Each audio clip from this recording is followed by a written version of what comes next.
I am so absolutely grateful that Blair Channing Rae stopped by the Ripple Effect podcast today. This woman is someone that caught my eye and attention on social media. I have loved every time her post pops up on X or Twitter or whatever the hell Elon's calling it today, and Instagram, because she just lights up the screen. Her smile's infectious. Her attitude about the world is infectious. Her desire to create positivity out there in the world is infectious. She's a Navy veteran. She is a social worker by day and a social media influencer by night. She's a writer. She is got a personality that doesn't quit. You're going to see that in this interview. Blair Channing Rae is the real deal. When you think about great people who enter your life that show up in unexpected times, we often ignore these things. And I don't know what it was about reaching out to her, connecting with her probably over a year ago now, but there was a spark. And the spark was the thread of friendship and a desire to get to know me and a desire to get to know how we can contribute to one another's lives. And it has taken a while for us to get this thing scheduled, but I'm so grateful we stayed patient and focused and diligent to get it done.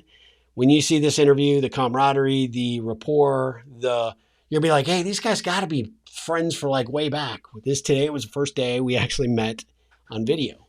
Everything else has been email or social media conversations.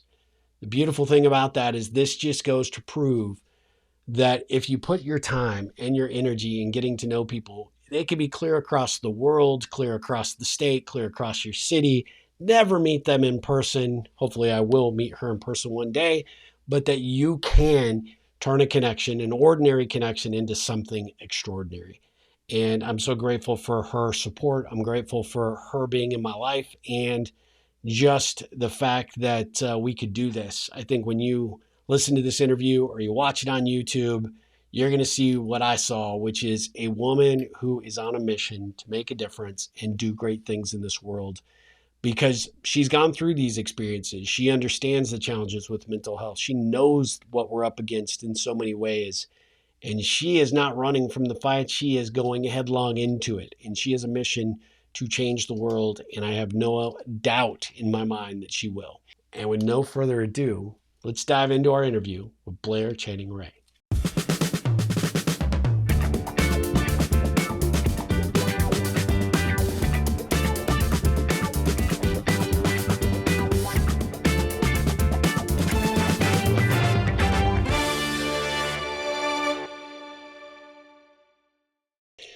Guys, I am super excited to have my good friend and, just a character join me today for this podcast. Blair Channing Rae is joining us for the Ripple Effect podcast. I met Blair online through Instagram initially and then started following her on a couple of other platforms.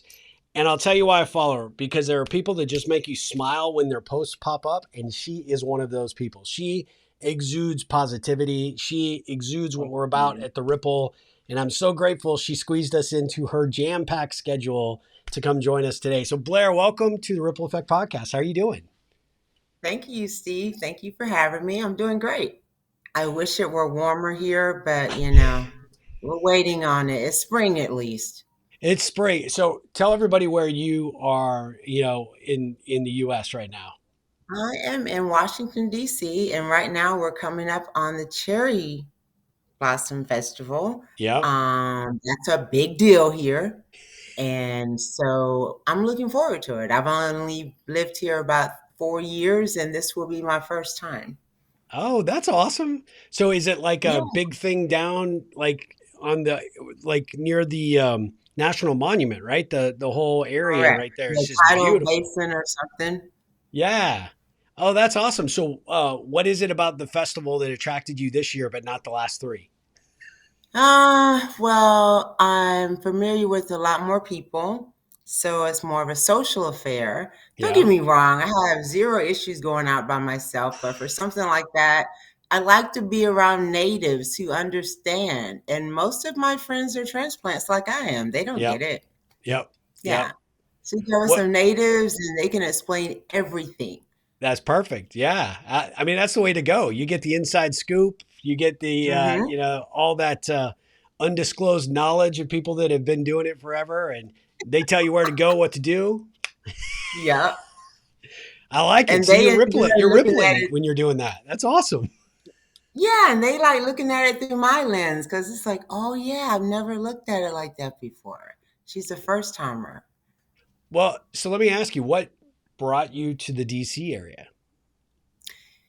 Well, I've always wanted to live in a big city. So when I was 6 years old, I told my mom and dad I was going to live in New York. And they were like, sure, everyone says that.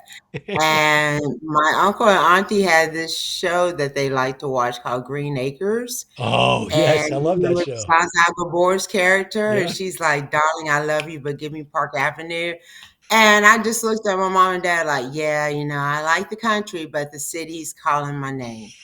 So after leaving North Carolina for a couple of years, I finally got the opportunity to come here and get settled. And I love living in an urban area. There's so much to do. Yeah. Yeah.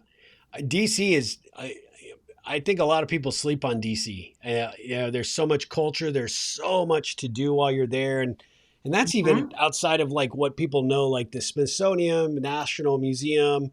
Those things are great, but they have so many like cool, there's a great theater vibe. There's a great nightlife. There's just an energy and an enthusiasm. And if you can stay away from all the politicians, it's a really cool place to be. Well, good luck with that. Yeah. I find that DC is pretty insular. Like if you live there, you don't really hang out much outside of that. I think the I've been to Manassas, I've been to Leesburg, and those are probably like too far out for most people. Yeah. But yeah, DC is just the nice, right type of vibe. I like the diversity. I like all the amenities you named.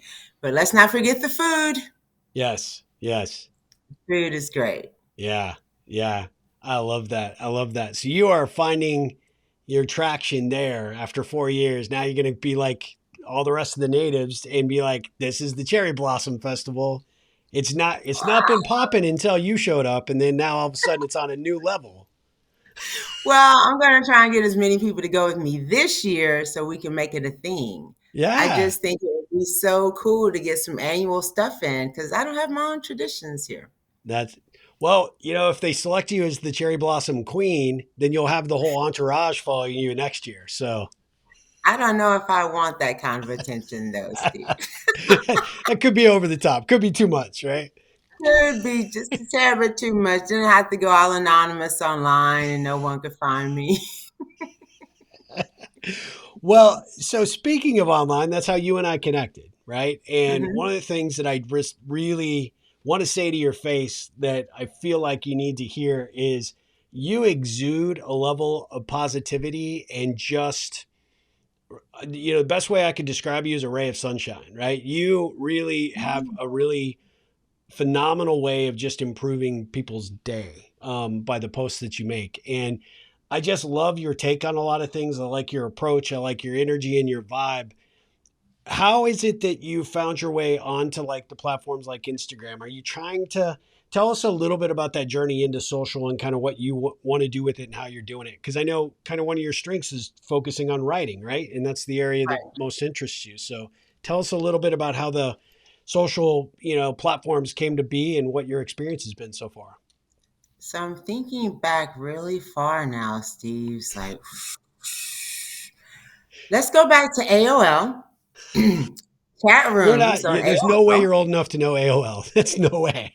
See, I'm going to take you back. The nostalgia is going to hit you over the head. AOL chat rooms. Oh And I yeah. got started connecting with people from different areas, and I liked it. Yep. And along with being able to express yourself, not so much behind the screen, but just with words, you Yep. know? And so I think it was when MySpace and Facebook took off that I realized I had a knack for connecting with people. and was great with content. And it just took off from there. A year into it, I decided to start talking about my mental health struggles. Hmm. I do live with bipolar disorder. And so that was a little frightening at first to share, Yeah. but just having that community come around because there are other people out there going through it. Really, people say that, but there really are. So getting that community with me really helped me make some strides in my mental health. And from there, I've just combined a little bit of advocating for mental health as well as connecting with more people for the opportunity to tell some stories, which I'm currently working on now in a book of essays called The Social Experiment. And it's just like it sounds, we've got social media, so it's like an experiment of sorts. And I've just gone back to about 2007 and taken different accounts online and written them up in a cute little set of essays. Oh, that's awesome. Can you give us like a idea of the framework of the essays where where you're kind of focused on? Are you trying to prove out a theory? Are you trying to illuminate, how different it is now versus then or I could go back for now versus then, okay. but really, it's just to get some important topics out there. I'm really big on, again, we're talking mental health, Hmm. Alzheimer's disorder, um, hmm, some family stuff, because I recently went on Ancestry. My father's dad passed away when he was very young, and my grandmother moved the family away from her in-laws. And just from there, we've got a really interesting backstory. A family of sharecroppers who migrated Really? to the north, the Great Migration, as I'm sure Yeah. you've heard about. Yep. Yep. And everyone went off to college and got great careers, and just we have a generation of scholars in our family. So I'd like to talk more about that. That's My awesome. relationship with my dad, who recently passed away from Alzheimer's, I'm sorry. and working through the grief has helped me find the strength to restart my blog and get back out there with these essays. So Yeah. that's what I'm working on now. That's great. Well, you and I have that in common. My mom suffered with Alzheimer's for 10 years and it is, Wow, I did in not. fact, actually, I did another interview just a little while ago for the podcast. It was Mhm. talking to that guest about Alzheimer's and just how absolutely devastating it is. She's dealing with it with one of her parents right now, and just how hard and people don't recognize the upheaval it causes in a family. There's various stages, right? But I was reminding her because she's in one of the rough stages that, but her parent can still sort of recognize Mhm. people. And I said, I had somebody reset the perspective for me back when my mom was going through it. Was that it's hard on you and it's hard on the family, but the gift that it has to the person that's suffering from it is that every day is a new day and every person they see is a new friend. Oh, and wow. and so every day is, rather than look at it as the negative, look at it as the gift, and for them Yeah, they get to experience it all over again as if it's the first time, because for some it is again, right? I like that. Yeah. I think I love the part that my dad never forgot me, Ah, and that just stuck with me. But everyone isn't that fortunate. no, no. And there's a different feeling when your mom or dad don't recognize you because of Yeah. that. Yeah. I mean, your whole identity is wrapped up in that recognition, in a lot of Mhm. ways. And so Yeah, I think that's some very admirable work that you're going to be putting out, and can't wait to read it for sure. What is it about thank writing that really tickles your fancy? being able to express myself because as a child, I had to suppress a lot of things. Growing up, it's like children were to be seen, not always heard. I grew up with Yeah. boomer parents from the South. Ah. So, yes, no back talk, no sassiness. But it's not bad. I'm asking a question. Don't even question me. Yeah. You know. So Didn't with you hear what I that, said? Yeah. Yeah, that. That's So fact. I found a notebook and started writing, and no one could say anything to me Yep. until my dad found it. And there were, I mean, there were some unpleasant things, but why are you reading my notebook? Yeah. You Yeah. know, I didn't like that I didn't have any privacy. And when they explained that I couldn't even close the door, wow, I couldn't wait to grow up. Yeah. Yeah. You and I have that in common as well. How was, aside from raised by Southern parents that, might have ruled with an iron fist, how was growing up in your home? What was that, what was that like? What was the best parts of your childhood that you remember? Best parts of my childhood are my summer vacations. My Okay. dad was a social worker and he got extra time off during the summer somehow. We got Thanksgiving and Christmas and summers. So those vacations really helped me out. And I think my thing about growing up, especially as a little black girl in the 80s, was just having pop culture like the Whitney Houstons and Princes for music. And then, despite what Bill did, The Cosby Show, that being groundbreaking, Yeah. as well as The Fresh Prince of Bel Air, that And a was different also world. groundbreaking. Yeah. Different world was A really different influential. world, Yeah. correct. So it was like I was on the coming of age of a new black entertainment era. Yeah. And I love that from my childhood. I mean, everyone loves 90s hip hop and R&B. Come on. Yeah. I mean, So does you're it not get any even better? normal if you don't Yeah. like that. Yep. Yeah. Yeah. Gotta give him a side eye. It's like, I don't trust you. I mean, Yeah, I don't trust you. So that was the big thing. And I like that my parents advocated education because, like I said, it's a really big deal. And probably my other favorite thing about childhood was just my siblings and I. We played together. Even we had this WrestleMania thing that we did. I had two younger brothers, and they swore that they could kick my butt, and they could until one day I swore I had my little brother pinned down, and it was over.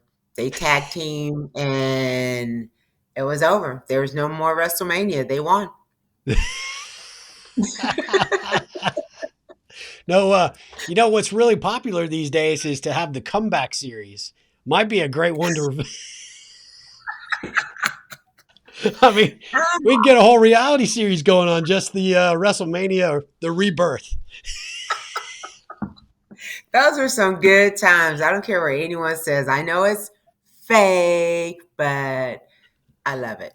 That's awesome. I love that. Well, so I know from your bio you went into the service. You probably served in the Navy.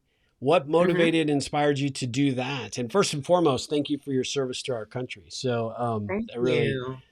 I really want to recognize that. But what motivated you to go to the Navy? That's kind of a big leap for a girl from the South. I know it's a big deal, but actually, there are a lot of girls from the South in the Navy. Believe it or not, Mississippi, Louisiana. For me, it was just time to tap into that dream of leaving North Carolina. Yeah. I was deeply involved with my circle. And even my dad, he reminded me that, hey, you said you wanted more than this from life. What's going on? So when Yeah. I dropped out of school and just was lost, and I found myself in a recruiter's office, and there I was Yeah. going What? away. How? So where did your service take you? I only went to Jacksonville, Florida, Okay. and this place called Diego Garcia. Yep. And I was there for 4 years, and I loved every minute of it. It's the camaraderie. Everyone talks about the rules and, "Oh, I don't want anyone telling me what to do," but where are you gonna work where no one tells you what to do?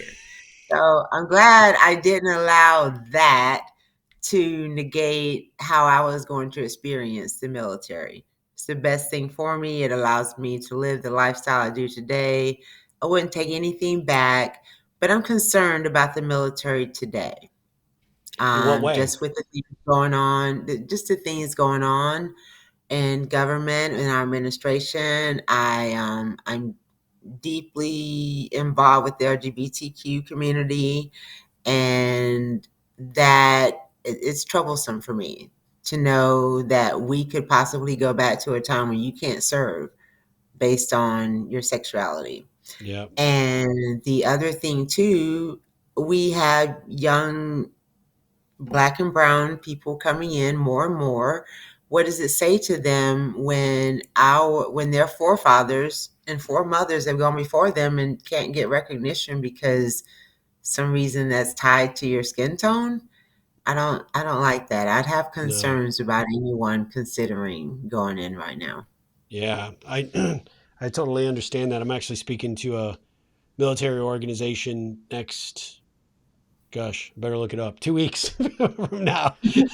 But the the it's really designed. It's an organization called Merivis, and it's really designed to help active military find their footing and their opportunities after they leave the service, right? And Okay. sadly, the military, doesn't matter who's in office, right, has never been good at supporting exiting military to what's next, right? Educating them on how do you take what you learned in the military and apply that into the civilian sector, how you can take those skills, those values, that honor, and actually Mhm. utilize that as a strength in order to land your next job.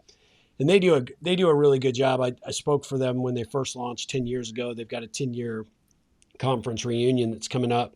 But the thing that I find that's a little concerning and alarming is the number of people that are transitioning out because there's concerns Mhm. about where it is, what's happening, the future of the military, doesn't matter what branch. And so their numbers are significantly higher than they ever have been. And it's unfortunate too, because I think, and you may have experienced this once you got out as well, is that the civilian world doesn't do a good job understanding the value and the resources and the assets people that served in the military are. They are just an absolute gem. I own a software company in addition to what I do for Ripple, and one of my best hires started off at the lowest level possible with my little, fledgling little software company. And now he's my COO, but he served in the military for 20 plus years and Yeah. 20 years of giving his life. And then when he was ready to retire, it was almost like it never happened, right? And didn't have resources and kind of basically got told, hey, look, the best you could hope for is a job at Jiffy Lube or work in a warehouse. And this guy's running, now a multi-million dollar software company and, keeping me out of trouble all the time or getting me into some occasionally. But at the end of the day, you just got to find people that believe in you. And I feel like now, Oh, especially with the yes. transition, it's so hard, right? Yeah. And that's what I mean about the people going in, transitioning into the military, because they're going to need a mentor. Yep. They're going to need someone who watches over them, has their best interest. I can't say wholeheartedly that that's the case now, but I Yeah. do speak with veterans, and some of our experiences, I find that some people's experience were less pleasant than others, Yeah. for different reasons. But overall, I think for the veterans who came out during my era, we can say that we did have support. We had our Yeah. mentors in that. I cannot say that for this generation of young Yeah. military Sadly. members.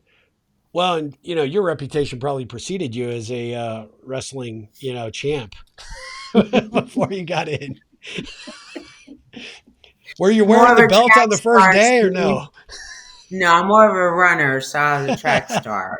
Yeah, Okay. yeah.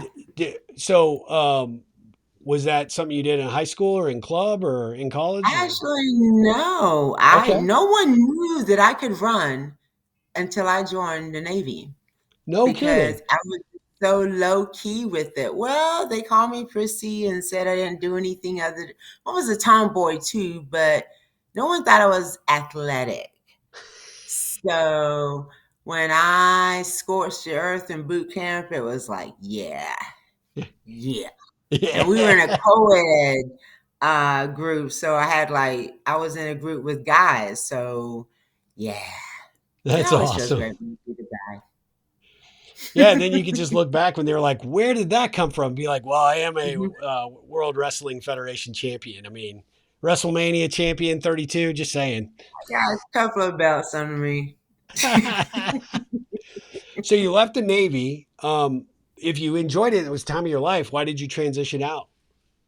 I had to transition out because I didn't go in to stay, and I Okay. wanted to pursue a career in entertainment. I Okay. really wanted to work in entertainment. Okay.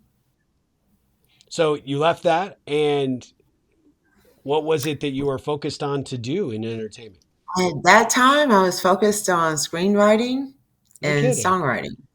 Yeah, and so I was right down the road from Orlando, so it would be nothing to go into like the studios and stuff and record back then and just shop around material. I was delusional at the time, but I really thought I could do it. And I really did try to do it. So that's something I have no regrets about. When That's people ask awesome. me, like you just did, why'd you leave the Navy? That's something bigger in mind for Yeah. myself. And I Well, can still do that now. So, yeah. Yeah, because when you sent me your bio, the write up, I just have to read this a little bit. You're a social worker by day, social uh huh. media influencer by night. I like that. Yeah. How do you balance that? How do you do it? Tell us how does the average day of Blair Channing Rae actually go? I wake up in the morning. I say a prayer of gratitude. I meditate for 10 minutes. I do 40 minutes of yoga. And I tell myself I'm going to have a good day. I love that. I had to start doing that and it works because you have to set the tone for the day. And yeah, so throughout the day, I'm helping people on the vocational side with their careers and mostly veterans. And then on the other side, I'm online. I don't consider social media even a pastime anymore. It's like I could do it in my sleep, you know? If someone sends me a DM, it's like, yeah, okay. Posting, sure, I can get that scheduled. If someone asks me, I saw you at a dinner. How'd you just post? Scheduler. I've got You this. missed the perfect opportunity. I can't tell you all my tricks. I'm magic. That's why you like me. Yeah, and I like both sides. Say social work is different because again, you're doing a social thing. You're working with people, so that's my forte. I love People. that. I love that. Yeah. So, when you decided to make the run at social media, what was it that kind of determined that that was a path you wanted to explore as well, in addition to your day job? I like connecting. Yeah, I'm always looking to hear different stories, not necessarily for fodder, but if I get some, that's good too. Everyone has a story, and I just feel really good about making an impact. At the end of the day, if I've made an impact, I'm even more thankful for the day. I love that. Well, I can tell you from being a fan, you make the impact in a big, big way. So, mission accomplished for sure. Um, Thank you much. you mentioned it, and I really want to give you know the proper space for this conversation, this topic, but mental health is important to you. You've had Mhm, your own dealings with it. You are not shy about why it's important to you and why people need to be more forthright about coming to talk because there are resources and opportunities to deal with some of these things that maybe people are dealing with in isolation or with a certain amount of shame. So, what is it mhm. about that mission, that approach, that is important to you, and what do you want to do with it? For me, being an advocate for bipolar disorder is beneficial because it's one of those things that it frequently gets misdiagnosed. For a long time, I was diagnosed with only anxiety and depression. And so for like 5 to 6 years, I just had these bouts of depression and couldn't figure out what was going on in the other times when I wasn't depressed, but also wasn't really in the moment, not in a good headspace. So I spoke with a provider who asked me a litany of questions, some questionnaire I remember. And the next thing I know, she goes, "Oh, yeah, you're bipolar." And it was such a relief. I felt like the clouds had opened, the sun was coming out. But I mean, when you know something's wrong with you and no one's saying anything, it's like, no, there's got to be something. So I had an answer to my question.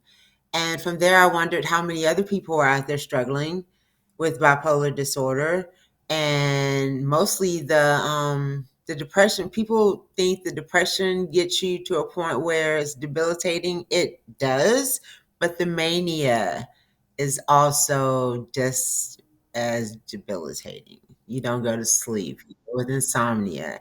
You maybe you want to interact with people too much, reckless behavior, spending habits that are out of control.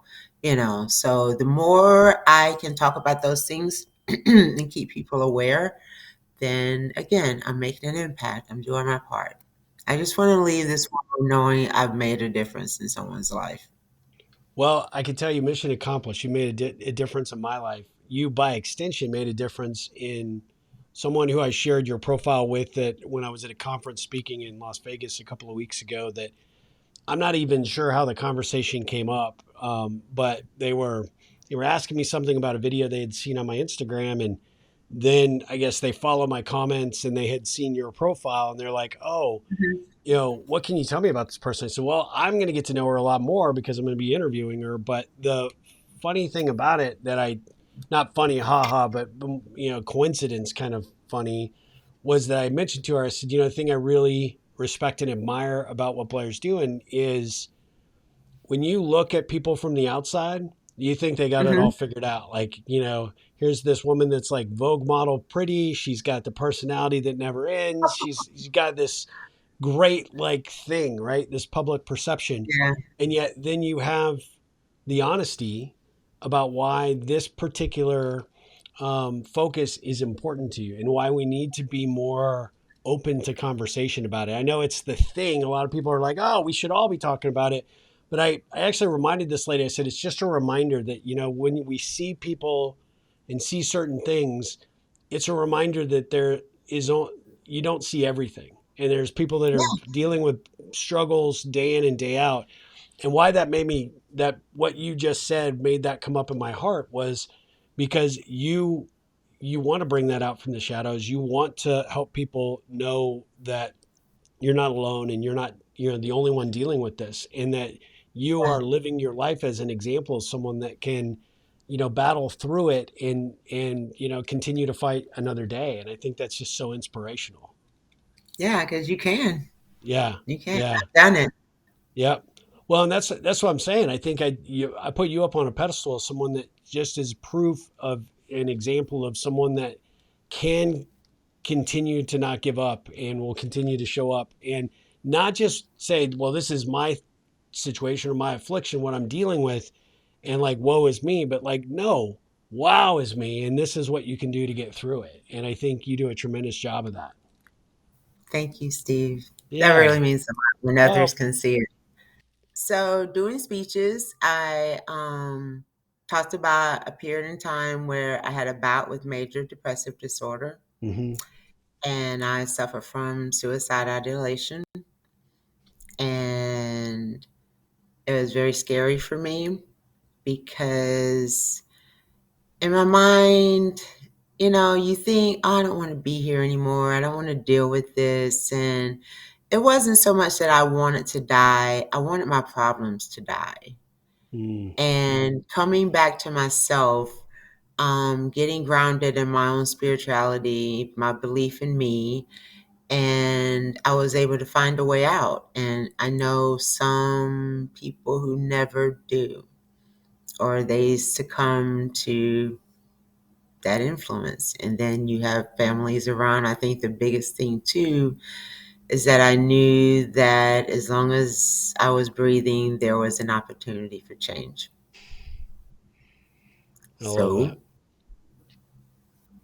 I'm here today. That's And I like awesome. talking about that because like I said, not all of us make it to see the next day. Yeah. Yeah. Oh, that's so powerful. And yes, you absolutely need a TED talk for that. You need to get that message out. So we're gonna figure that out. Thank you so much. So let me ask you, like, I know you said you like enjoy writing. Are you writing for purpose? Are you writing for fiction? Like, you like telling stories that make up in your own head? Where's the area that you like to Hmm. spend the most time when you're actually like in the flow of writing?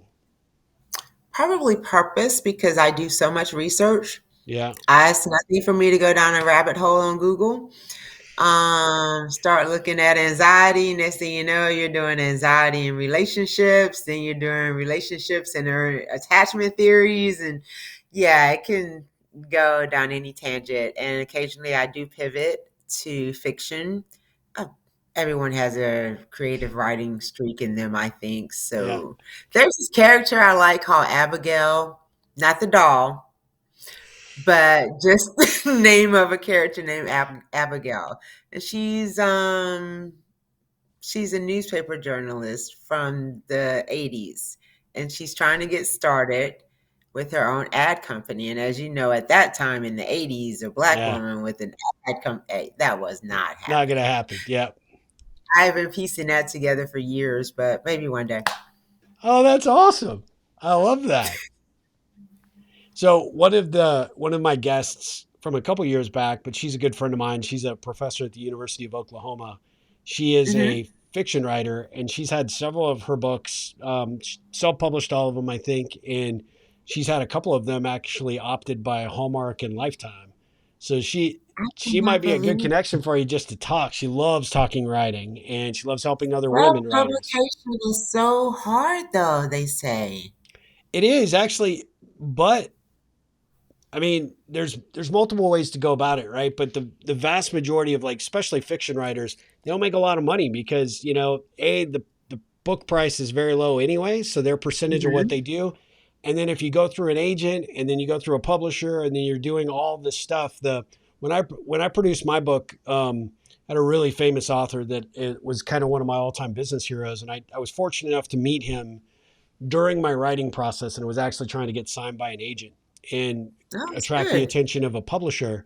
And he's like, dude, if I was starting at your age, I would never do anything but self-publish. And I'm like, oh, really? And he's like, yeah, give me your address. I'm going to send you some stuff. And I had no idea what he was going to send me. But I asked him before our time was up, I said, well, I'm curious why, because you're like with one of the best publishers out there. And he said, I don't know my content.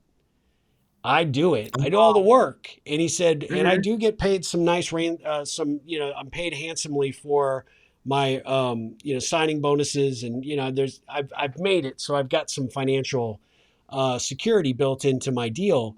But he's like, I'm still doing all the work and I do it for, a third of what I should be getting paid. And then I have to ask permission of the publisher to go and do speeches or to do workshops or trainings on my concepts, which I put in their book. Right. And I'm like, wow. I was just like, I was such a, just didn't know. I was immature in the space. And he said, no, if you do the self-publishing, not only do you control everything, you also absorb those costs, but it's not as expensive as you think. But then you own it and you don't ever have to go through somebody else in order to like sell it if it's a screenplay or opt it for, a series or you can negotiate the deals that make the most sense to you. And I would tell you, I'm in my third edition of my book. I need to write another book, but when it's not broke, why fix it? But this thing has made more money than I ever anticipated from a little side project. And so Third him, edition. yeah, third edition of my book, yeah.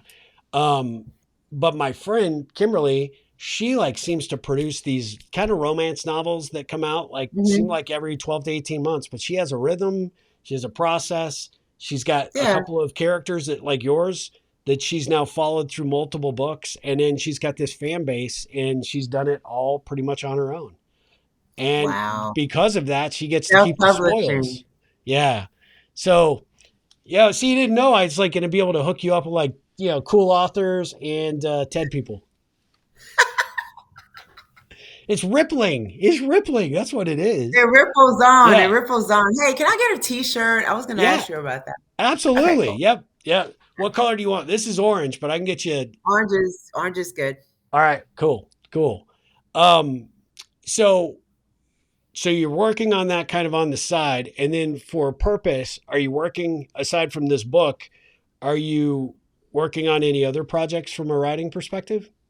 No, I think that's keeping me busy, and it's only because I'm starting to go out more, and eventually I'd like to get more involved with the community, Yeah. gonna make it home here.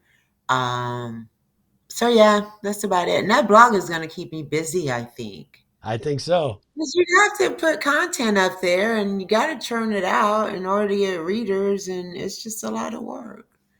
But I know So you're helping me, so I yeah, appreciate well, it. I'm going to promote the hell out of you for sure because I'm a huge fan. So I'm curious, why did you pick Medium versus like any of the other platforms out there? Medium works for me because I actually think Medium is a cool place for writers, like some very hip writers. And I think of it as like the alt version. If we had an MSNBC for blogs, it would be Medium.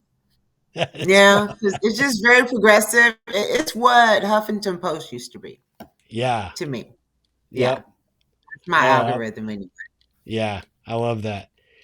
So when you're not doing the social work by day and you're not being a social media influencer by night and you're writing in between, what do you do with the rest of your free time?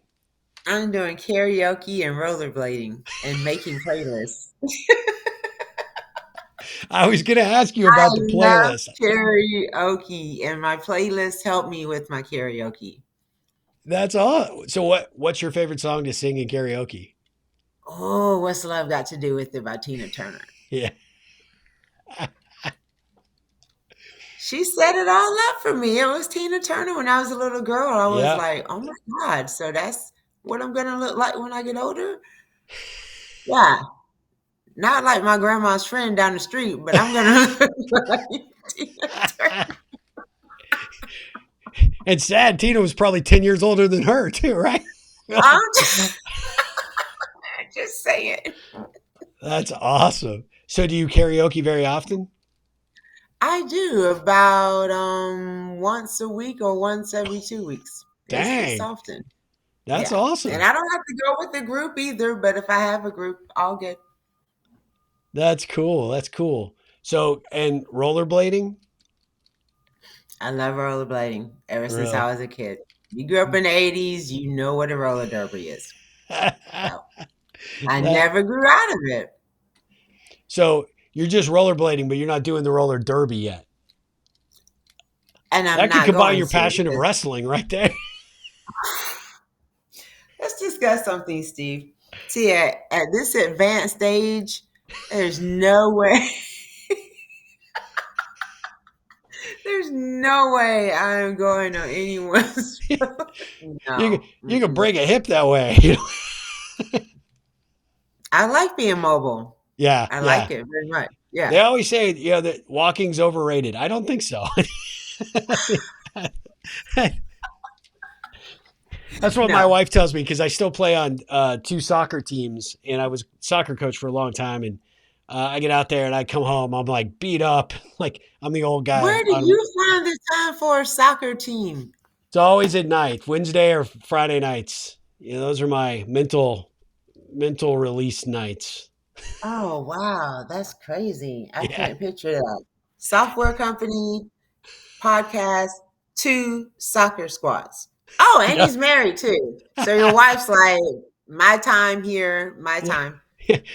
Or like, hey, go! I need my time. Forgot about that, She's like, JJ. yeah, I've known you way too long. Go ahead, play soccer. Just don't call me when you hurt something because I'm not getting out of bed to go get you at the ER. Yeah, yeah. That's just the concern we have to worry about at our Yeah, age. the older you get, the injury pain hurts. It turns out. I shattered my Aging like hurts. right after COVID, like November 21. I shattered my shoulder playing soccer, and I thought, okay, first of all, I'm not a keeper. I shouldn't be hurting my shoulder in soccer. Mm. But I when they went in, they had shattered the whole backside of it. So I have like a metal bar. I'm like part Iron Man now because it just like goes from here to here. When you go to And the airport, it's like ding, ding, ding, ding, ding, yeah, ding, ding. no, somehow it doesn't ding. I don't know. And I haven't been wanded or anything. So I'm like, hey, they must give me some like super new, special, Okay, $6 metal. million man version. Yeah, yeah. Well, Yeah. that was my favorite series growing up in the '70s. So We have the technology. We can rebuild him. Doesn't make him any smarter, but we'll rebuild him. Sasquatch, Bigfoot, wasn't Oh that what it yeah, was? Oh, I loved it every time Bigfoot was on there. yeah, yeah. Yeah. The Bigfoot, and it was Steve Austin with Jamie Summers, the Bionic Woman, and they had to take him Yep. on. Yeah. Oh, wait a minute. I thought that was Lindsay Wagner. Well, the actress is, but Jamie Summers was the Bionic Woman's Oh, okay. It name. was the Bionic Yeah. Woman. Right. Steve Austin was like the coolest name ever. So I was like, when I moved to Austin, like Steve Austin. I mean, I still have the action figure somewhere. I got to find it because that's awesome. This is my Steve Austin was so popular with my aunt. I think she had like two posters up, and then he came out with the Fall Guy or Oh, something. I yeah. just thought it was a weird obsession. Oh, Yeah, him and Farrah, was it Farrah yeah. Fawcett he was married Yeah. to? Yeah. I Yeah. know too much about her People magazines. My aunt read People. So it was like, oh, okay, okay, okay. Yeah, my mom did too. That's the only way I got any social. Yeah, that was for these people who are like, "What the hell are you guys talking about?" It's like this was Right? social before there was social. Right? Mm-hmm. That's where you got the Mm-hmm. news every week. Like, who's dating who broke up with who. You know, Yep. how did the Getting bionic married, woman new not end show. up with the bionic man? I don't know. It just happened. Crazy, crazy That's times. awesome. Well, listen, I could talk to you all day. I have such deep affection for you and what you're doing and the impact you're making in the world. One of the things I like to do with this show, however, is although people will see that you got personality for days, they don't probably need to see any. They don't need proof of that. But I always like to ask some ripple connection questions just to give people a different sense of who my guest is. Are you okay with that? Oh, wow. Okay. They're Am I fun to ready for ask, fun to this? answer. So there are no gotchas here. But what Okay. did the 7-year-old version of Blair want to be when she grew up? Oh, an entertainer. And in what capacity? Singing. Singing. Karaoke. Come on. Yeah. Yeah. I didn't want to assume. I mean, you were 7. I don't know. You were following Sasquatch on television, so I mean, it could have been an actor. I don't And know. Tina Turner. And Tina Turner. That's true. Yeah, you're right. You did say that was a clue for sure. What about I mean you only turned 26 once, so you're just now probably just 26. What do you want to be now when you grow up? Impactful. I love that. I love that. What's the best thing you could hear someone that you've worked with through your social work say about you as a person? That I was empathetic and kind and there, present. I love that. I love that. What if they were to make a movie about Blair's life, what would the Mhm. title be? To the woman I was. Oh, I love that. I Yeah, love it's that. an essay I'm working on, and I that was an easy one for me because I had That's to tap awesome. back into that. If you weren't singing and you weren't Mhm, writing and you weren't doing the mhm. social work thing, what would you be doing? I'd probably be somewhere sipping on a pina colada. Nah, seriously. What would I be doing for fun? I know, or for doing my work, either one. Yeah, for what what would you be doing if I those one of my favorite hobbies is collecting magazines, the really? glossy fashion magazines. I still have magazines from like 1991. No kidding. Yeah. So that's one of my things. Some people like stamps. I like fashion magazines. Yours is infinitely more interesting than stamps, let me tell you. Hey, have you seen Cindy Crawford from 1991? I mean, I know Wow, there my you could magazine put that on collection. eBay right now and probably, make a house payment with it. The most I've seen, I think it was an Elle or Vogue cover, and that was from '89. It wasn't worth more than like 30. So you're So not collecting for your future fortune. You're not sitting on the gold mine of opportunity. I just say one day Somebody's gonna go through my stuff and be like, "She was a weird one." Yeah, yeah, because is I'm quirky as yeah, is quirky. is that your goal? Just to have somebody have that. You'd be looking down, be like, ah, I knew it. If I get caught, I get caught. It's okay. I want someone to I mean, know you just it. ratted yourself out, so you're kind of caught anyways. True, but how do you know I don't have this up on my profile somewhere, This Steve? is true. That's very true. That's Mhm, very true. mhm. I thought about it. Well, since you're writing a book about social media and the Hmm. psychology of social media, what is it Hmm. about that topic that fascinates you? Besides the characters, zany characters, um, just the different topics. It's a microcosm, of course, of the world, and it's right there at our fingertips. And I think the way that we interact with people says a lot about ourselves. Yeah. Yep. I love that. What do you think your interaction says about you? My interaction says that I'm quirky, definitely funny. At least I think I'm funny, Yeah, you're definitely funny. and chatty, Chatty. I love that. chatty. Yeah. That's good. I like that. If you could give one piece of advice to a woman of color that's coming into her career and trying to find her way in the world, what would it be? Be yourself. Be observant. And always look for innovative ways to do things differently. It's helped me a lot, but the last thing I'll say and the most important thing is always say thank you. I love that. I love that. That's fantastic. If you were to potentially think back to who had a direct influence in helping you become the awesome person you are today, who would you give that credit to and why? That credit solely goes to my dad for his presence in my life and for helping me accept the person that I am. Yeah, Yeah. that's When your parent fantastic. knows you and they can help you like ground yourself, that's a big deal. Yeah, that's great.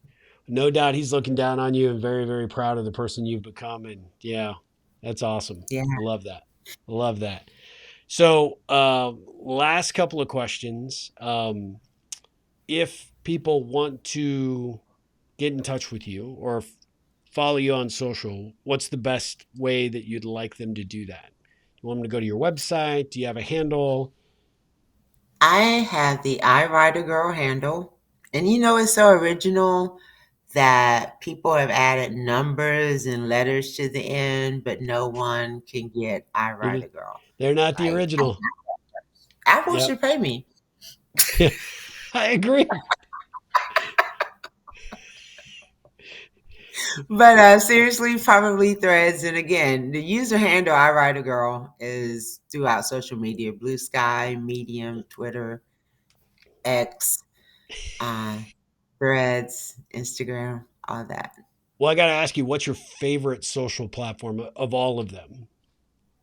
Where do you spend the Right most now, I'm time? really loving threads. Really? And I Okay. think because it's wordy and there are actually some insightful conversations, as well Yeah. as Blue Sky. I'm all Yep. about, the interaction conversations. That's awesome. I love that. Well, last two questions. When you hear the words the ripple effect, what does that conjure up in your mind? What's your reaction to those words? When I hear the ripple effect, I think immediately of water, ripples in the water, but also like actions reverberating. Yeah, that's good. I love Yeah. that. It's a great definition. Um, How'd you come up with that, by the way? Great question. I sold a company in 2004 and started to write a book for I thought was going to be for salespeople because I saw so many bad salespeople out there that didn't understand what it took to make a career in sales. That Mhm. it wasn't about transaction; it's about relationships, right? And if you build a relationship with a client, you take care of them, you do what you say you're going to do. they have a tendency to tell other people that are of similar stature, which brings more business and opportunity your way. So you don't have to work as hard. And I'm all about not working hard if I can avoid it. It's not true. My wife Great would be like, advice. liar, you are a liar. But anyway, um, but I started off there and then I got caught like writer's block. And the guy Mhm. that I was working with at the time said, well, what made you a good entrepreneur? Because I'd sold this company and day two of selling the company, I had two of my existing clients said, hey, come teach us about customer service and leadership and business development. And I'm like, me? Like, I don't do anything. I'm a nobody. But they asked me to come and do a talk and then they paid me money. Like I didn't even ask for money and they gave me money. It was like, damn, what is this? This is great. And and I said, well, it's kind of like, the ripple effect. You cast that Mhm. stone, it creates that splash. You don't know how deep your action goes, but one thing is inevitable, and it's science. A ripple ripples out, but then it always ripples back to where the point of origin, right?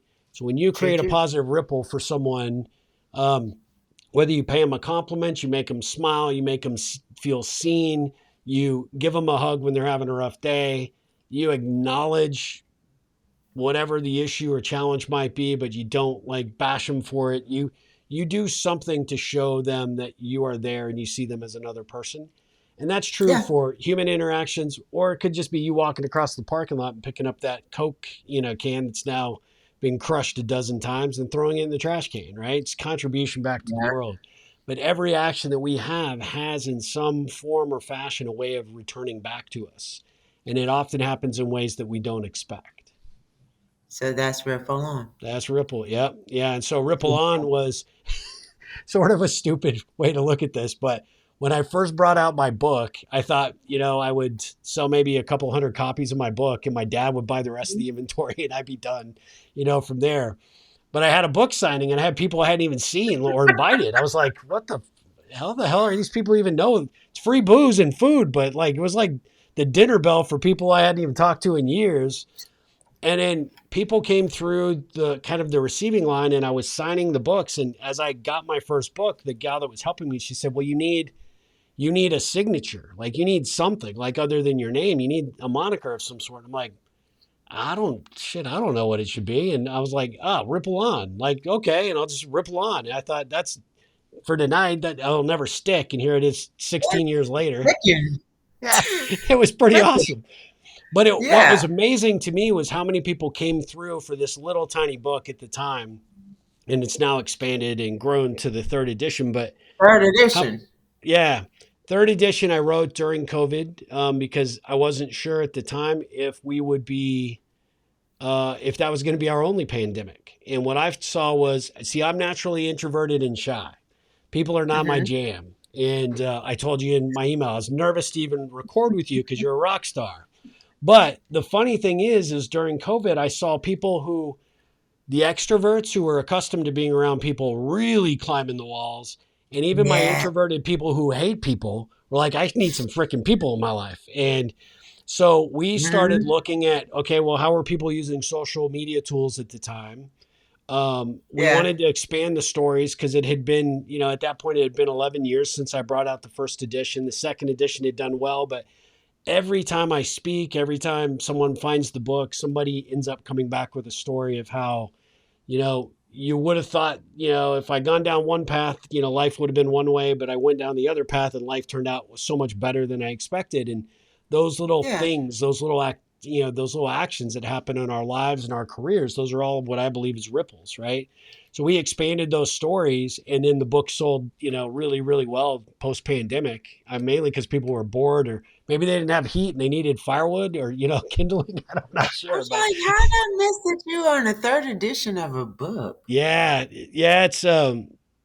it's been the little engine that could. I never expected it to be as well received as it has been. But it's a Yeah. textbook for three major universities. I've got people as far as Australia and New Zealand that have reached out to me like, "Hey, I got this book. I love it. Love Yeah. your take on it." But what is advanced beyond the book is like actually the ripple image. The book was a process and it was told from an entrepreneur's perspective and it wasn't just Hmm. sales. It was, hey, how do you grow a business? How do you grow a brand? How do you grow a reputation?